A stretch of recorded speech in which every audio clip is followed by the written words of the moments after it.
E olá, muito boa tarde, seja bem-vinda a mais um programa Conversa de Mulheres. E nesta última tarde aqui de outubro, em que muita gente se prepara para amanhã gozar o feriado, nós vamos estar aqui à conversa com uma convidada que tem um projeto que apoia mães, pais, na realidade também, famílias e bebés. Vanessa Sanches é psicóloga perinatal, assessora de lactação e mãe de um filho amamentado. Eu acho que esta parte da descrição é realmente muito importante. Responsável pela Amamenta Aveiro, que existe, como eu já disse, para apoiar, informar e dar aqui esta confiança, no fundo, às mães e aos bebés, porque isto é uma confiança mútua que cresce. É um assunto que falamos aqui muitas vezes, mas é um assunto que eu acho que nunca se esgota e acredito que há sempre aqui uma mãe nova, alguém que agora teve um bebê e que precisa de saber isto e que se calhar é como a Vanessa e como eu, que já falámos aqui em off, que ambas estávamos muito preocupadas com o parto e que aquilo da amamentação era uma coisa que haveria de vir. Eu já tinha aqui algum receio, mas nunca pensei que fosse como foi. Mas pronto, já conversamos sobre isso a seguir. Lembrar que temos o nosso Facebook, Programa Conversa de Mulheres, e também o Instagram Conversa.mulheres. Pode aceder a toda a informação, ver as nossas fotos das nossas convidadas, conhecer os seus projetos, ver aqui os links, que às vezes nos stories ou assim, ou nos reels, que colocam, pode ver os links para estes projetos magníficos, apoiar, suportar, dar o seu like, fazer o seu comentário e sempre que lhe faz sentido, por que não apoiar os projetos das nossas convidadas. Não me canso de dizer isto, digo muitas vezes, não é? Dizia a minha avó, ganhasse eu um tostão por cada vez que digo isso. Mas é verdade, ao apoiar e ao partilhar, ao fazer um like, um comment, está a apoiar os projetos destas mulheres que são empreendedoras, que em alguns casos apoiam outros, e então é muito importante quando se identifica a fazer isso. Lembrar que temos um e-mail, o nosso e-mail Conversa Mulheres,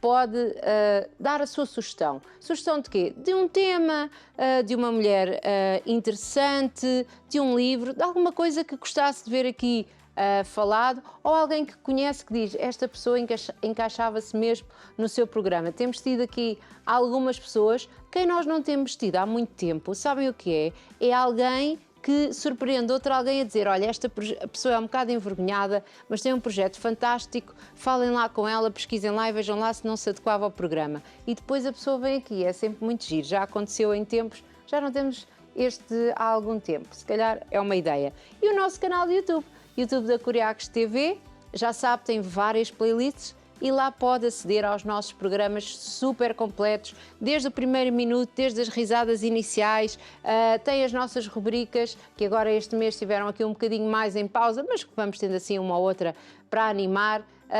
Tem as nossas rubricas, momentos na cozinha, momentos de dança, de exercício, momentos em que aprende a fazer alguma coisa. Então partilhe esta informação e faça chegar a muitas mais pessoas. É para isso que nós estamos aqui. Então vamos agora passar um separador e passar à conversa com a nossa convidada. Até já.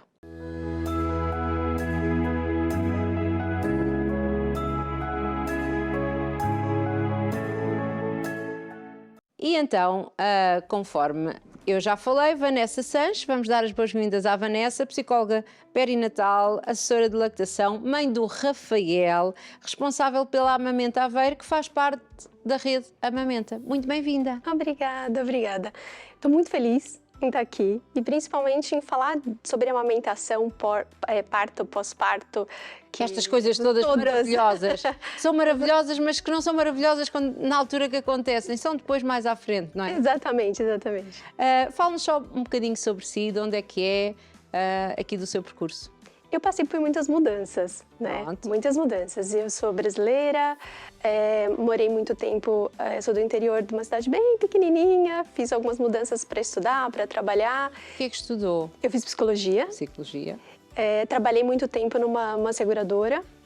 Foi quando recebemos uma proposta, um projeto para vir para Portugal, um tempo determinado. E recebemos quem? Eu e meu marido.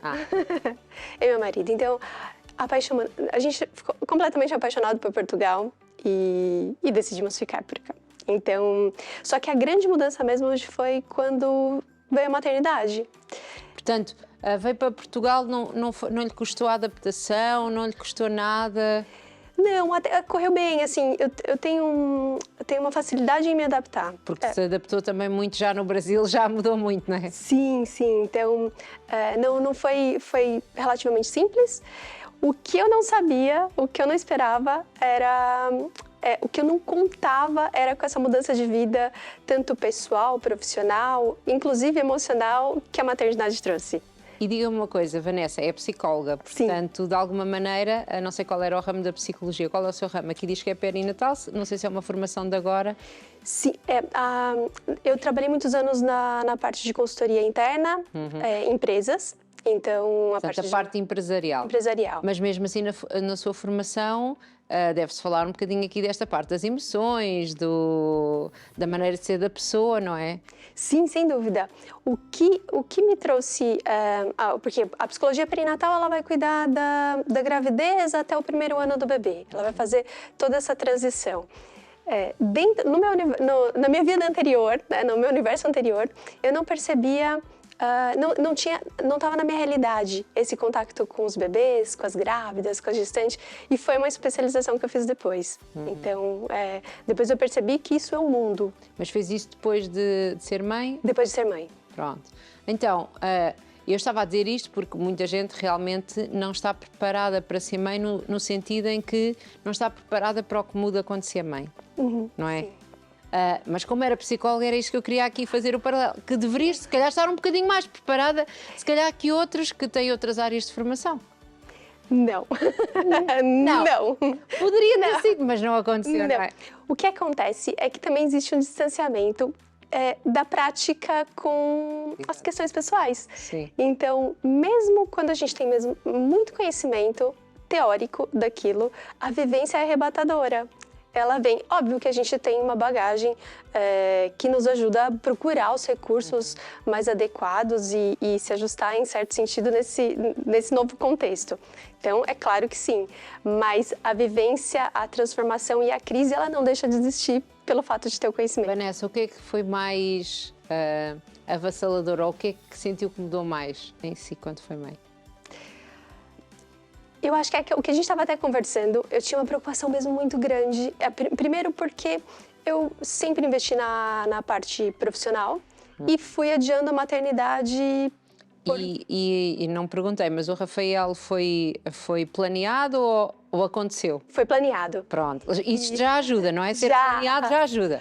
Mas existe uma coisa que é bem interessante hoje, que é a ambiguidade das grávidas, né? Sim. E mesmo planeado, quando eu recebi o meu positivo, foi aquela sensação... E agora? O que eu fiz? E agora eu fiz, agora não há volta, agora já tá aqui, né? Então, óbvio que foi planeado e no meu caso foi... Óbvio não, há muita gente que... mas foi muito querido, né? Foi muito desejado. Sim. Mas foi muito, assim, deixar uma palavra... ambíguo mesmo, com medo, com todas as emoções acabam Gostou de estar grávida? Gostou de estar grávida? Gostei. E eu até tem uma história que é interessante, de que durante a gravidez, eu tive um momento muito incrível da minha vida, porque eu estava num momento muito tranquilo, numa cidade que eu gostava imenso, né, em Lisboa. As coisas estavam todas se encaixando. E eu falei, olha, e até no momento que eu fazia yoga, eu falava assim, olha, esse bebê vai vir um monge. Ele tá tudo muito tranquilo. Só que a gente cria um bebê, a gente cria uma idealização, que na verdade, na prática, não é o que acontece. A gente tem que encontrar lá o bebê real depois do parto. E essa é uma questão também que eu trabalho bastante quando a gente fala de emoções durante a gravidez e durante o pós-parto.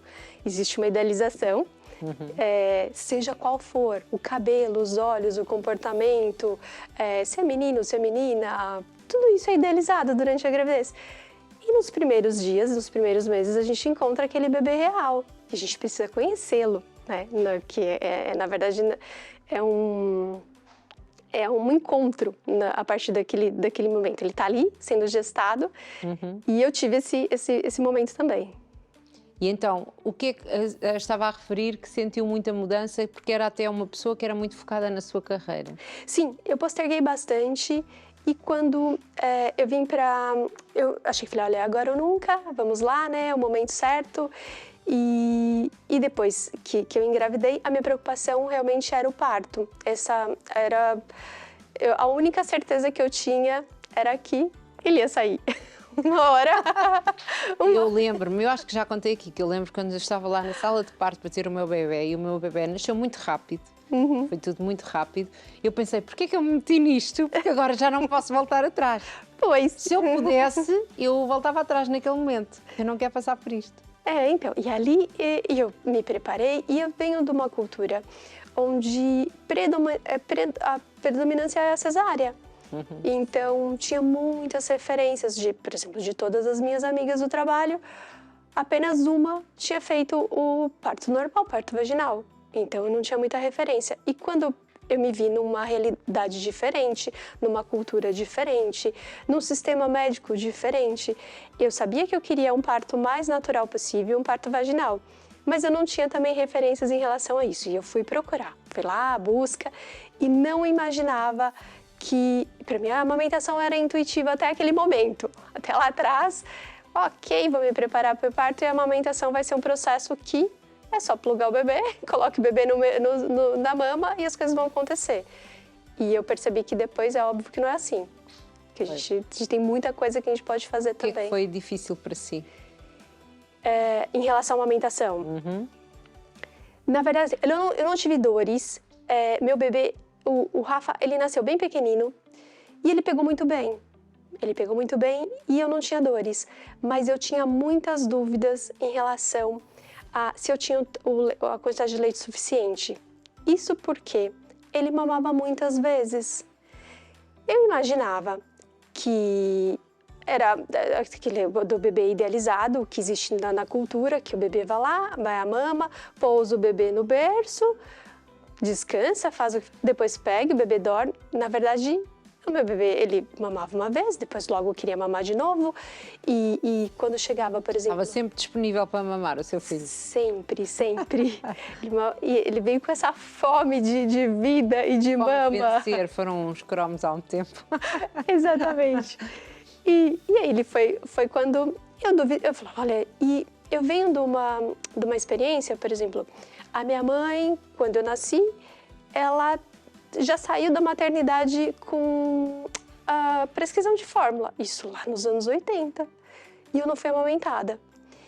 E aí, ela estava até minha rede de apoio, ela veio até Portugal para me apoiar nesse momento, e ela ficava sempre em dúvida, olha, esse menino tem fome, será que tá sendo suficiente mesmo? E a gente fica com muitas dúvidas. E é uma das maiores dúvidas, não é? Tem que dar o leite em pó, não é? Tem, olha, vamos dar no beberão porque... Ele está cheio de fome, ou seja... Está cheio de fome. E naquela altura, eu não sabia que eu poderia contar, por exemplo, com a quantidade de xixis e cocôs, que eu poderia ter certeza de que ele está mamando o suficiente através da quantidade. O que é isso, a quantidade do xixi e do cocô? Existe uma quantidade esperada de xixis e cocôs na primeira semana de vida.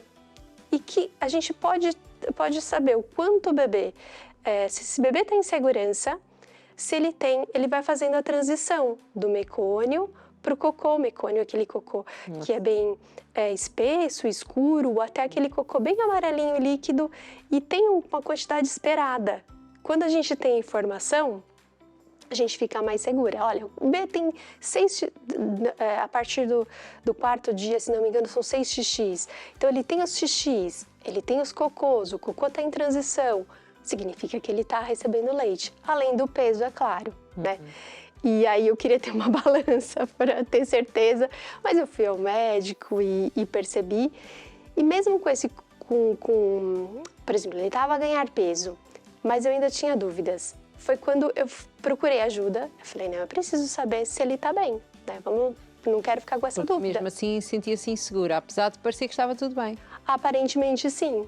Só que o comportamento dele, de um bebê que, por exemplo, ele tinha chamado mamadas em cluster, que é uma mamada seguida a outra no final do dia.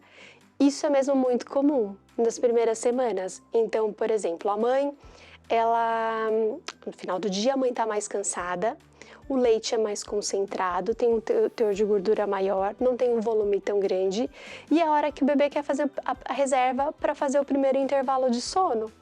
Então ele vai à mama muitas vezes, e é aquela mamada que começa, por exemplo, às 18 e vai até às 10 da noite, entre mama e e adormece e volta. E eu achava que aquilo era um comportamento inadequado. Depois eu fui descobrir que não. Que afinal é a tal mamada em cluster. É, que é uma mamada a seguir da outra. E aí eu fui na altura até no centro do bebê. Centro do bebê? Sim, em Lisboa. E eu descobri a profissional da amamentação que me ajudou imenso. E eu falei, olha isso. Isso é muito fixe. Pois, é o que eu estava a precisar. É Alguém isso. que sabe disto, que me apoia, que me vai tirar as dúvidas, não é? E eu fiquei encantada e fiquei mais descansada em relação... E comecei a estudei e me interessei pelo assunto e como eu me sentia... a minha mãe voltou para o Brasil, eu não tinha uma rede de apoio formada. Eu estava há pouco tempo também cá. E eu precisava ter informações, precisava me sentir mais segura. E eu falei, olha, é isso que eu quero fazer, essa profissão que eu quero, eu adoro, eu fiquei encantada com a amamentação, quero ajudar mais. O que é que a ajudaram? O que é que foi as coisas que aprendeu nessa altura que foram para si importantes? Primeiro, um comportamento esperado de um bebê recém-nascido. Eu acho que isso é quando a gente percebe o que o bebê realmente precisa de contato, ele precisa de pele a pele, ele precisa, pela própria evolução, quando entende que faz parte do caminho, né, que a gente está no mundo onde já tem muitos recursos, mas o bebê nasce muito primitivo. Então, ele não deve... Pois é. E mesmo assim os bebés agora já nascem com os olhos abertos e tudo, que antes não era nada assim, não é? Já nascem um bocadinho mais espertalhões. Mais despertos. Mas lá está, são bebés, ainda não aprenderam nada, não é porque nós já estamos à frente que eles andam ali connosco à frente. Essa é a sensação, de que como nós estamos muito... A parte intelectual está completamente desenvolvida. Quando a gente recebe um bebê, existe uma expectativa que ninguém fala, por exemplo, para qualquer outro mamífero, né? Olha, não vamos separar, né? Qualquer outro mamífero, os bichinhos, assim, um cão, um coelho? Um cão, um gatinho. Sim. Ah, não. A mãe tá lá, ela mama em livre demanda. Sim. E faz parte da natureza. E o que a gente não entendeu é que a gente também tá nesse contexto. Então, quando eu comecei... Nós achamos, não, nós temos a nossa vida e agora é horas de, sei lá o quê, do bem, é horas de alguma coisa que a pessoa também precisa e que está no seu direito, atenção. Sim. Porque as mães também precisam de se cuidar, isto também é uma coisa importante. Achar esse equilíbrio, né? Sim.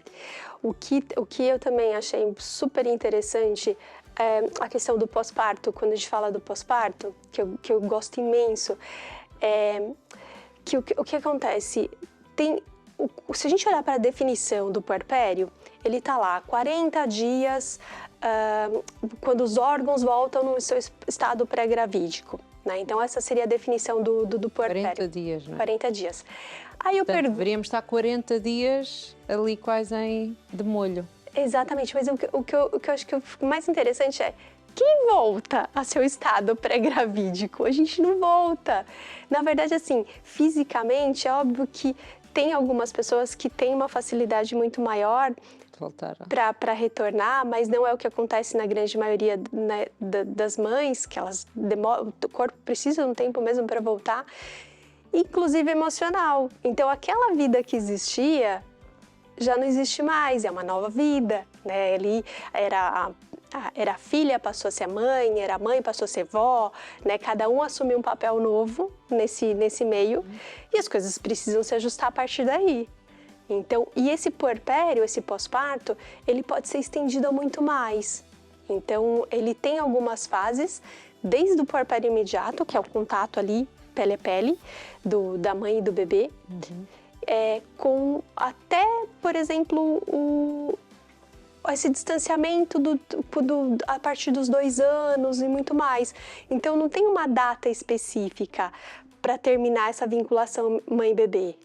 E aqui está a falar da vinculação. Eu queria só aqui a dizer, porque também muitas vezes nessas tais ideias que a pessoa tem do seu bebê, que a pessoa acha o bebê nasce e eu vou logo ficar mãe, ter todos os instintos, vai ser tudo assim, quase um passo de mágica, não é? Porque as pessoas dizem, depois quando fores mãe, depois vais entender. E realmente entende-se, mas não é logo. E eu acho super interessante porque eu vi esses dias no feed do Instagram uma aplicação que dizia assim, essa aplicação ela analisa o choro do bebê e diz por que o bebê vai chorar. Sim. E ela dizia lá, tanto 50% fome e 20% cansaço, que coloca o choro do bebê e ela traduz o bebê. Ok. E aí, duas coisas que eu achei super interessante. Primeiro, que eu falei, eu quero saber se isso funciona, né? Eu falei, vamos lá. Ou algum bebê para experimentar? Não, ainda não. Mas aí o que eu fui? Eu fui lá nos comentários, perceber o que as pessoas falavam daquela aplicação, porque eu achei muito curiosa. Essa questão da tecnologia, tentar, né, traduzir. Dizem, eu lembro que eu na altura li, não sei se isso ainda é válido, que até aos 6 meses os bebés têm ainda vêm com muito instinto, não é? Da mesma maneira que eles ainda nadam e essas coisas todas, que por isso o choro é um bocadinho quase idêntico. Tem diziam assim isto. Eu sempre só identifiquei o de fome, nunca identifiquei mais nenhum dos outros. Então, e eu achei curioso porque depois, nos comentários, eles falavam assim, a mãe falava assim, olha, eu sou o aplicativo, porque a mãe sabe, porque... E aí é uma reflexão muito interessante, porque, na verdade, quando o bebê chega, a mãe não sabe, e é esperado que ela não saiba. É um encontro. Então, essa relação vai ser construída, né? Então, aos pouquinhos, ela vai perceber qual que é a fome, qual que é o sono, mas isso é construído ao longo do tempo e é um peso muito grande esperar que ela saiba logo de início. Exatamente. Há muitas mães, e olha, para si que está aí desse lado e que se calhar foi mãe há pouco tempo e que acha que, ai meu Deus, sou uma desgraça de mãe ou isso assim, porque às vezes também se pensa isso, na realidade é mãe só há pouco tempo, portanto agora tem aqui todo este tempo para conhecer o seu bebê. Exatamente. Para se conhecerem um ao outro, na realidade. Exatamente, é um encontro. Né? É um encontro aqui entre os dois. Então, Vanessa, teve esta experiência, foi aqui ajudada por um profissional e decide aqui que vai se especializar nesta área. O que é que fez então para se especializar mais nesta área? Eu fiz uma formação na Rede Amamenta aqui de Portugal, que é uma formação certificada incrível. E a partir desse momento eu também fiz muitas formações no Brasil. Aproveitei o momento da pandemia que foi que teve uma série de coisas ruins, mas o fato de proporcionar o curso online naquela altura foi... Muitas coisas passaram para ser possíveis e passíveis através do online, não é?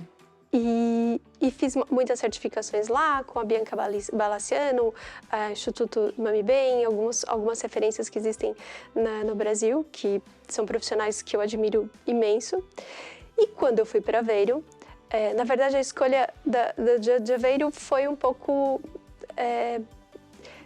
queríamos um sítio mais tranquilo, que pudesse ter as coisas mais fáceis. Veio a Portugal, depois foi embora, porque tinha o tempo determinado, mas depois gostou e voltou, não é? Voltamos. Então voltamos com o marido e com o filho, e aí voltamos já a pensar num lugar que tivesse um começo um pouco mais tranquilo e não a agitação de Lisboa, embora Lisboa esteja no meu coração. Sim. Gosto imenso. Também num bocadinho vem cá, isto para um brasileiro é um pulinho, é já ali, não é? Aveiro-Lisboa é o quê? 2 horas. É um instantinho. Pois.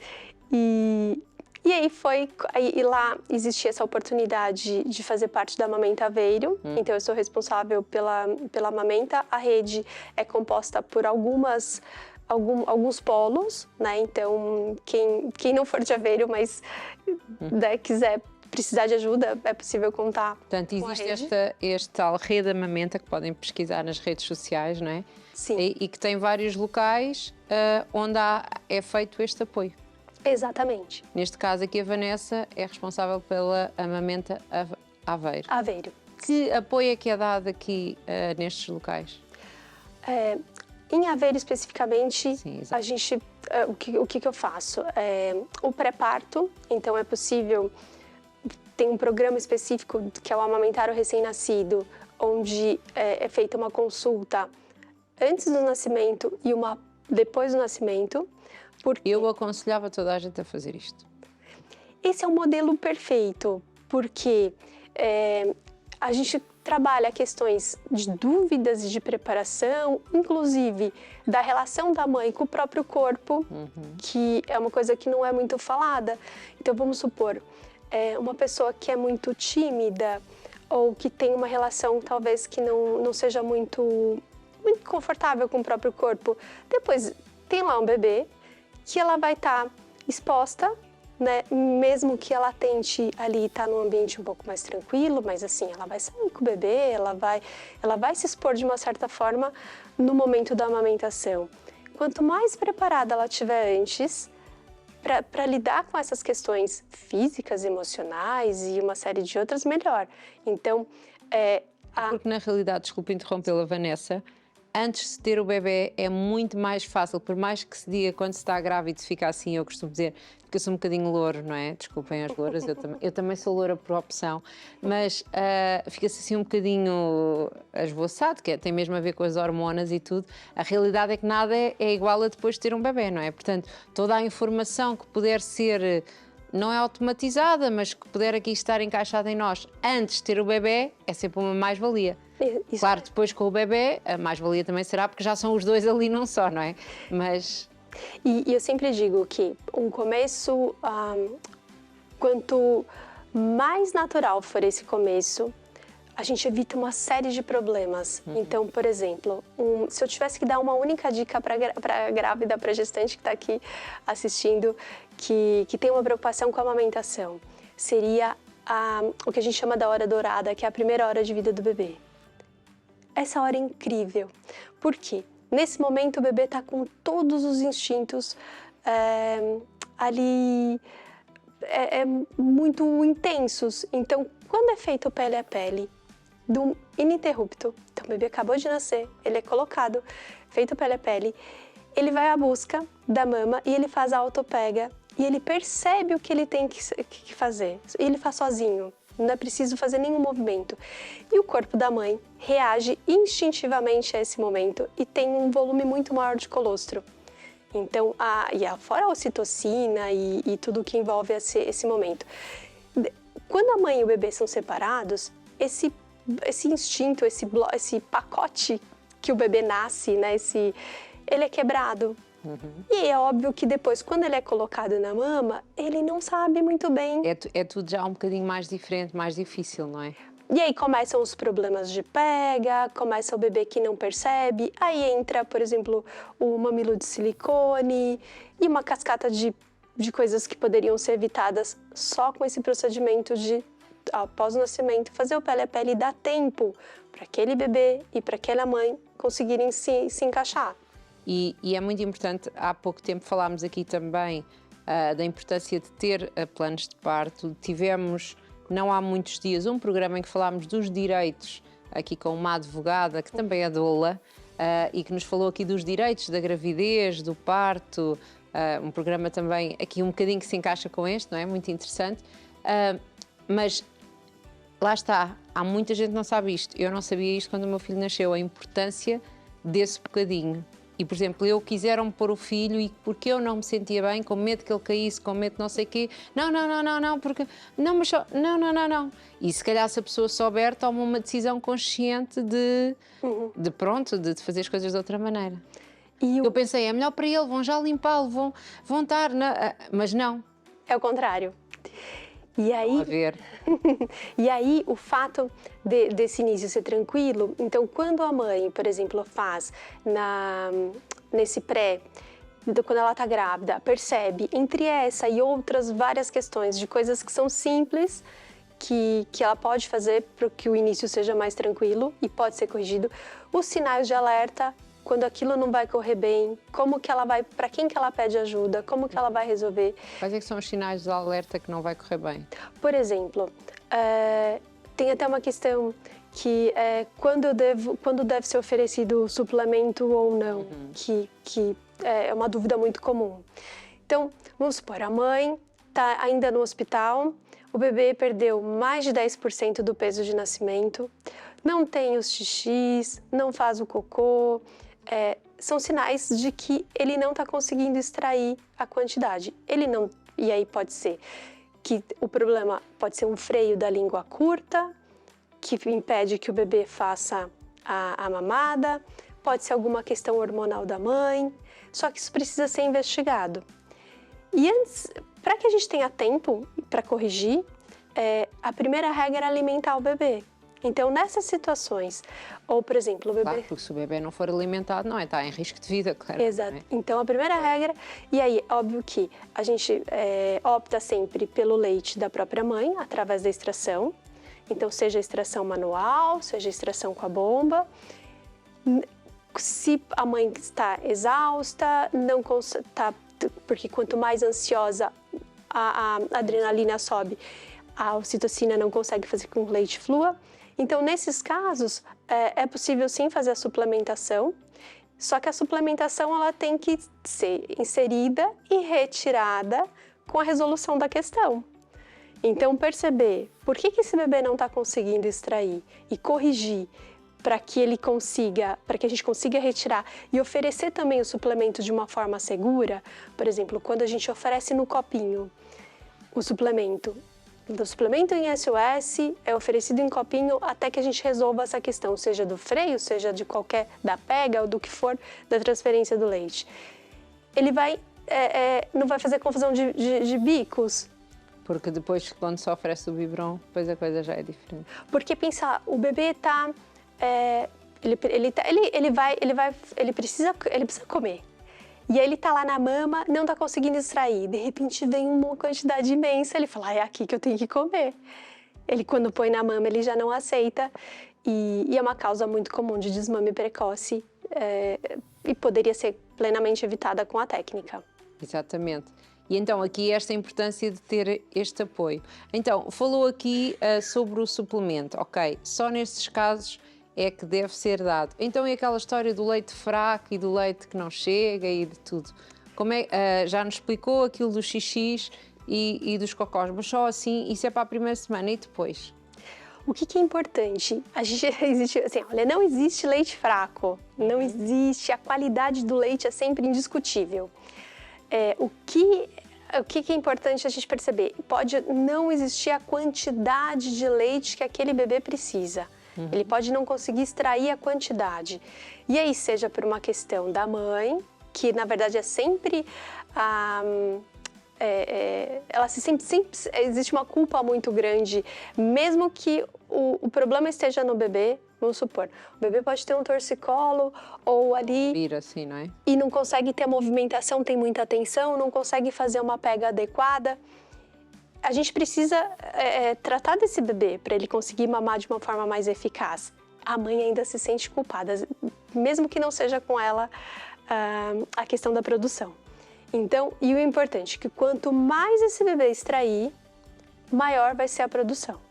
Então, não existe aquela história de eu preciso deixar a mama encher, né? Não tem aquela sensação das mamas cheias. Não, o mais importante é que quanto mais ele extrai, mais produz.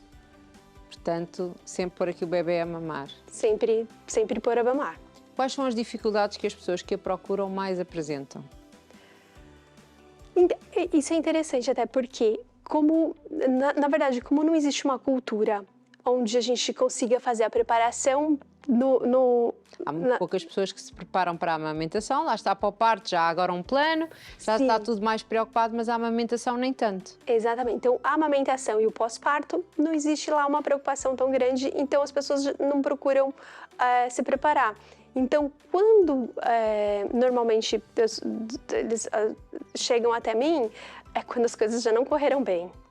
E a maior parte é sim o suplemento, então a mãe que foi receitado o suplemento, o bebê está com o suplemento, mas ela quer voltar à mama, só que ela nem percebe o porquê que está dando o suplemento. Em nenhum momento isso foi avaliado, a mamada, ou um outro fator que atende muito são as dores, né? Então, quando a pega não está correta, não existe uma pega confortável. Porque às vezes as mães têm muito sofrimento a dar de mamar, não é? E depois torna-se um momento de tensão, estão tensas, aquilo também não corre bem, portanto isto é aqui um ciclo vicioso de não correr bem.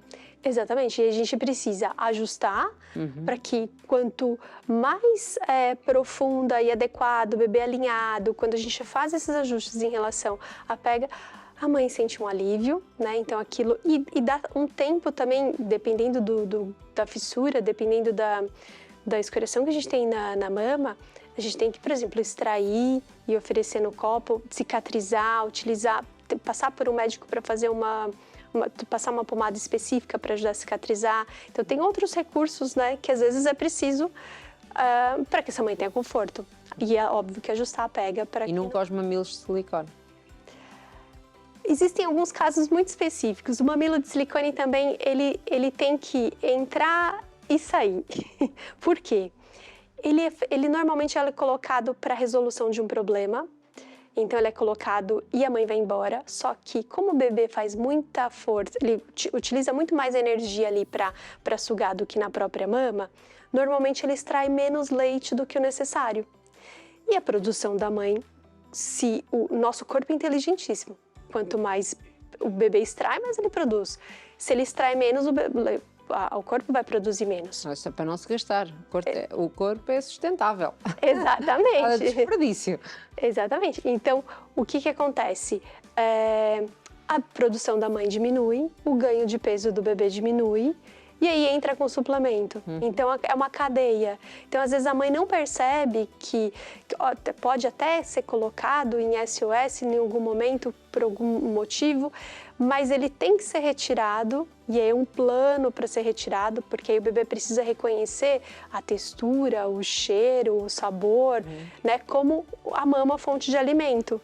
Porque pensa, se tá no mamilo de silicone e depois dá um biberão que também é de silicone, quando coloca na mama, é a mesma coisa quando a gente está, vamos supor, a gente vai num país asiático que a gente não conhece, a língua não conhece, e coloca um prato completamente estranho na nossa frente, a gente não sabe o que é lá. Sabe o que aquilo é. O bebê também não conhece, não tem como referência a mama naquele momento. Então, aí é um processo para a gente retirar e voltar. Porque quando ele vai à mama, as mamadas são mais rápidas, mais eficazes, e ele fica mais desperto porque o fluxo aumenta. Portanto, é bom para os dois, não é? Exato, é muito bom para os dois. E sem falar aqui da parte económica. Sim. Porque na realidade é uma grande poupança de valor. Se alguém tiver que ir a algum biberon, costuma aconselhar um biberon? Não, porque falou até do copo. A primeira opção é o copo ou a colher. Porque não existe nenhum biberão que é igual à mama. Não, há uns mais parecidos? Não. Não? Não, assim, o que acontece? Eles falam sobre textura, sobre a forma, só que como cada mulher tem um mamilo único, não tem como um beberão igual. Mas, por exemplo, eu lembro quando o meu filho era muito pequeno, o biberon que depois nós adotámos, porque o meu filho teve suplemento desde sempre. Aliás, antes de mamar ele tomou suplemento já na maternidade. O biberon que ele teve durante mais tempo, nós fazíamos assim, fizesse o que fizesse aquilo, não sai. Não sai, não é? Que não é muito normal. Qualquer outro biberon sai pequenino ou sai mais. Aquele tinha mesmo que se puxar. Portanto, já exigia ali uma certa estratégia. Tanto que eu, quando à frente decidi ter uma ideia peregrina disseram, não sei o que das cólicas, este aqui dá menos cólicas. E dei-lhe o outro biberon, que era fácil, nunca mais ele voltou atrás e nunca mais voltou à mama, porque biberon é muito, quero lá saber disto, o outro resto estava muito trabalho. Isso. O que acontece é que o bebê usa músculos diferentes para a mama e para o biberão. O biberão, ele vai usar mais os músculos da bochecha como se fosse uma palhinha na hora de mamar. E na mama, a gente fala, até brinca que é como se fosse uma harmonização facial. Ok. O bebê recebe a sua primeira harmonização facial naquele momento, porque ele mexe uma musculatura que faz com que desenvolva e fique mais harmônico o rosto do bebê. Então, normalmente... Engraçado. Até fazemos bebés mais bonitos, saudade de mamar. Essa nunca tinha ouvido. É normal que os bebês nasçam com o retrognatismo, que é o queixinho mais para trás. Sim, sim. E a própria amamentação faz com que o queixinho do bebê vá para frente, porque ele faz esse movimento com a mandíbula e uma série de músculos que é envolvida nesse processo. Uma coisa que já falámos aqui, estamos a falar da amamentação, penso que já falámos aqui de muitas coisas. A parte emocional. Como é que é esta altura aqui, depois de ter o bebê, a amamentação, cuidar de si, o que é que são também as dúvidas que lhes chegam e que precisamos aqui dar algumas dicas lá para casa? Em relação à parte emocional, é importante a mãe perceber sobre o baby blues. Então, existe um período que ele tem lá o seu pico no 4º dia do pós-parto, onde as hormonas estão todas atrapalhadas, então uma queda muito grande das hormonas. E a mãe, ela fica com, a gente chama de ela fica com uma alteração do humor. Do humor, sim. Um choro muito fácil, tem hora que que chora, tem hora que tá feliz. E existe uma cobrança muito... Olha, mas você tá com o bebê, por que não tá feliz? E às vezes a mãe tá chorando sem saber exatamente por que o que ela tá sentindo naquele momento. Durante 2 semanas, isso é completamente normal. E esperado que tem... na verdade, assim, 80% das mulheres passam por esse processo. E que é uma coisa hormonal, não é que esteja nada de errado com elas, é normal. É normal. O que é preciso? Tentar descansar, sono sincronizado com o sono do bebê, porque... É como a natação sincronizada, exato. Esta eu nunca tinha ouvido, sono sincronizado, é isso que é preciso. Pois. Ele dorme...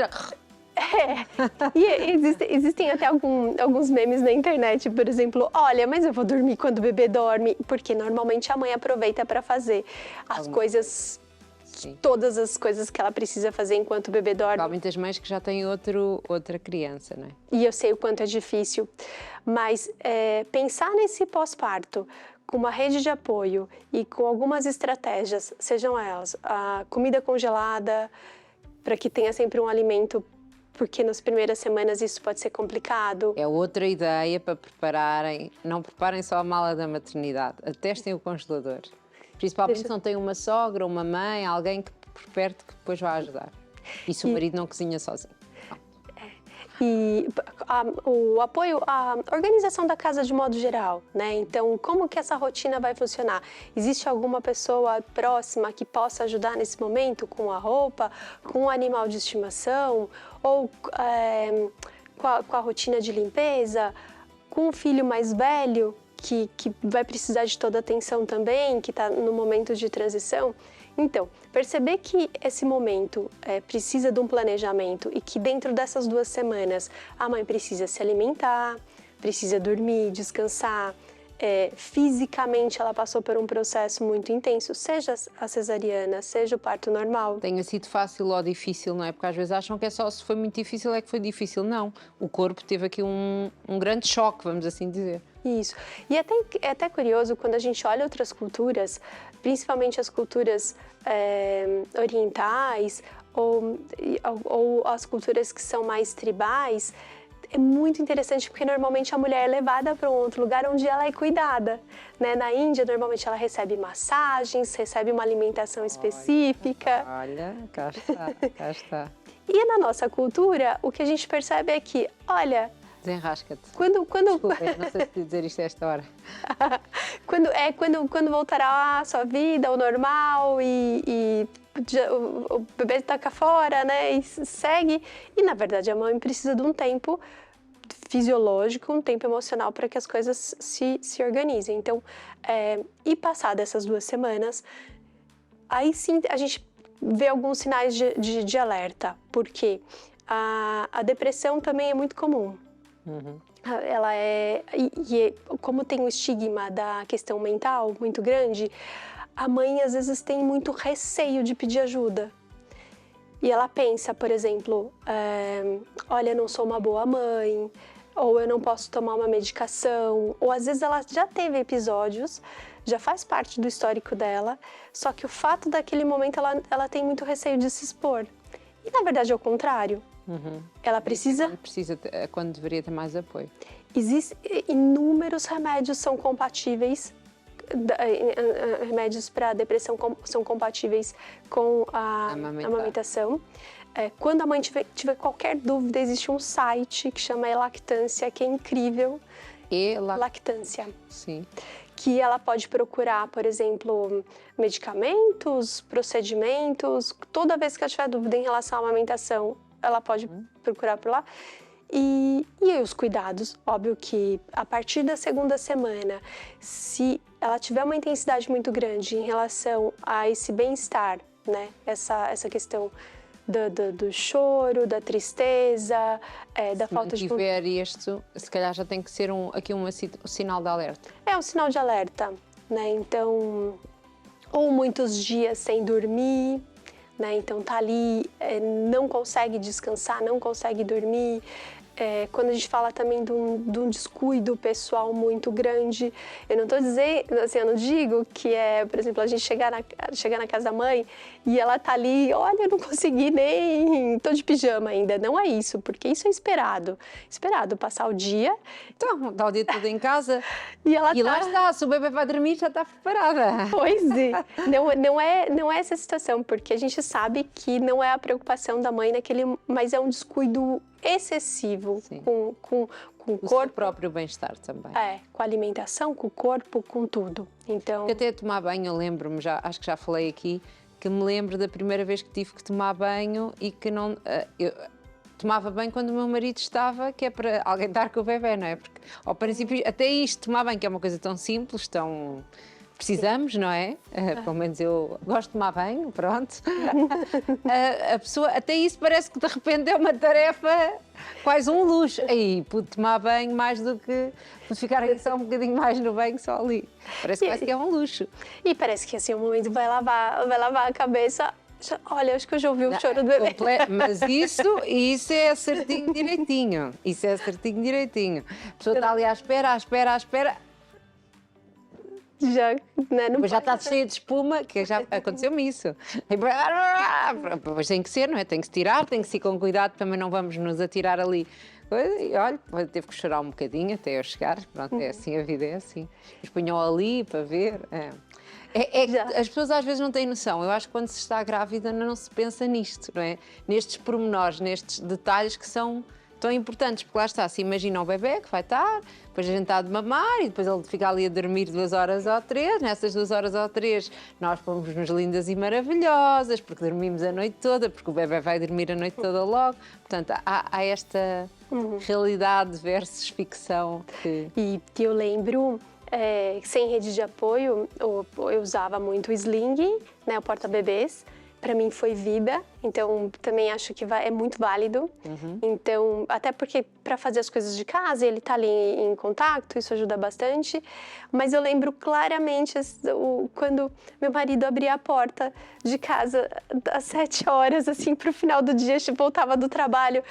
E eu falava, vai, segura. Só um bocadinho. Segura, eu preciso esticar, eu preciso tomar um ar, comer alguma coisa, né? Estar ali um bocadinho, estar um bocadinho consigo próprio. E estamos aqui um bocadinho a falar de saúde mental, não é? E estamos neste mês, nós temos falado muito de saúde mental aqui durante este mês e aqui até à altura do Natal. Há muitas mães que já lhes chegam assim, já esta saúde mental já se arrastou muito, já há aqui algum delay de tempo? Olha, como eu faço atendimento, a maior parte do atendimento ele está ali entre a primeira e a segunda semana. Ainda vai a tempo. Vai a tempo. E aí eu já converso muito em relação se eu percebo. Fala muito, sim. Se eu percebo que tem algum sinal que está mais intenso, alguma coisa que possa, eu já converso com muita abertura, com muita transparência com a mãe. Não é para assustá-la, mas é para que ela se sinta realmente segura. Se ela precisar de ajuda, qual que é o caminho que ela deve percorrer. E para os profissionais de saúde também, tem uma escala que é um formulário que é preenchido, que chama Escala de Edimburgo, que a mãe preenche e é possível até perceber se essa mãe tem algum tipo de risco, se ela tem ali, porque tem uma margem do quanto essa mãe ela está num patamar seguro ou quanto ela precisa ser acompanhada. Então, eu acho que cabe a todos, né, perceber e quando eu percebo, não acho que seja um número muito grande, Mas eu já acompanhei mães que tiveram situações bem severas mas foi a tempo o encaminhamento. Pronto.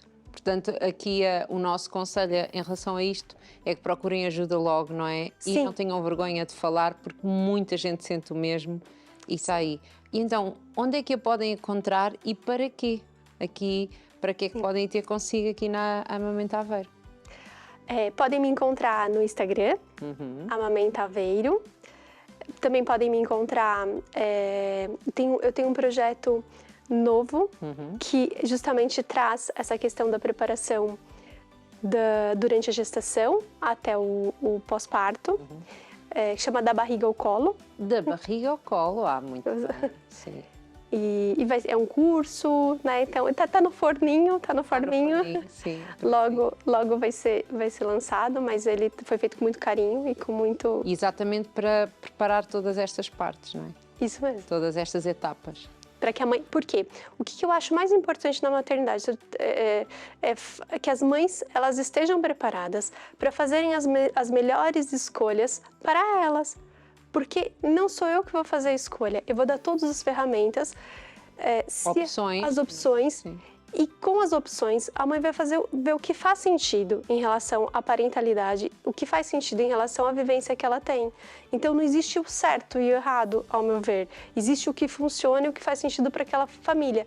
E é sempre uma escolha informada, inclusive amamentar. A mãe tem todo o direito de dizer que não quer. Dizer que não quer, é uma escolha dela. Mas se ela, por exemplo, eu posso não querer fazer o pele a pele, mas se eu souber dos benefícios, talvez eu opte por sim, porque aquilo faz sentido. Sim. A mim ninguém me falou da tal hora dourada. Aprendi aqui no programa há uns anos atrás. Foi que alguém disse, mas eu disse... Eu não sabia. Não fazia ideia. Portanto, agora já sei, mas também já não tive outro filho para fazer diferente. E então, quem for à Amamenta Aveiro pode ter aqui apoio nesta parte da amamentação? Tanto durante a gestação, quanto pós. E eu trabalho do mame ao desmame. Sim. Inclusive... Pois nem falámos dessa parte aqui, já tem muita coisa. Inclusive, a partir de uma determinada idade, a mãe pode sim fazer alguns ajustes, porque isso pode inclusive afetar a saúde mental da mãe. Então é importante que ela seja apoiada na escolha e que ela tenha ferramentas, seja para o início da amamentação, seja para o término da amamentação. Muito bem. Muito havia aqui agora para nós ficarmos aqui a conversar, não era? Que agora íamos falar como é que era feito o desmame e a introdução de novos alimentos. Sim, é um universo, Ruth, Eu sei, é um universo. Parece que nunca mais acaba, mas que depois quando olhamos para trás, já não o temos tão pequenino, não é?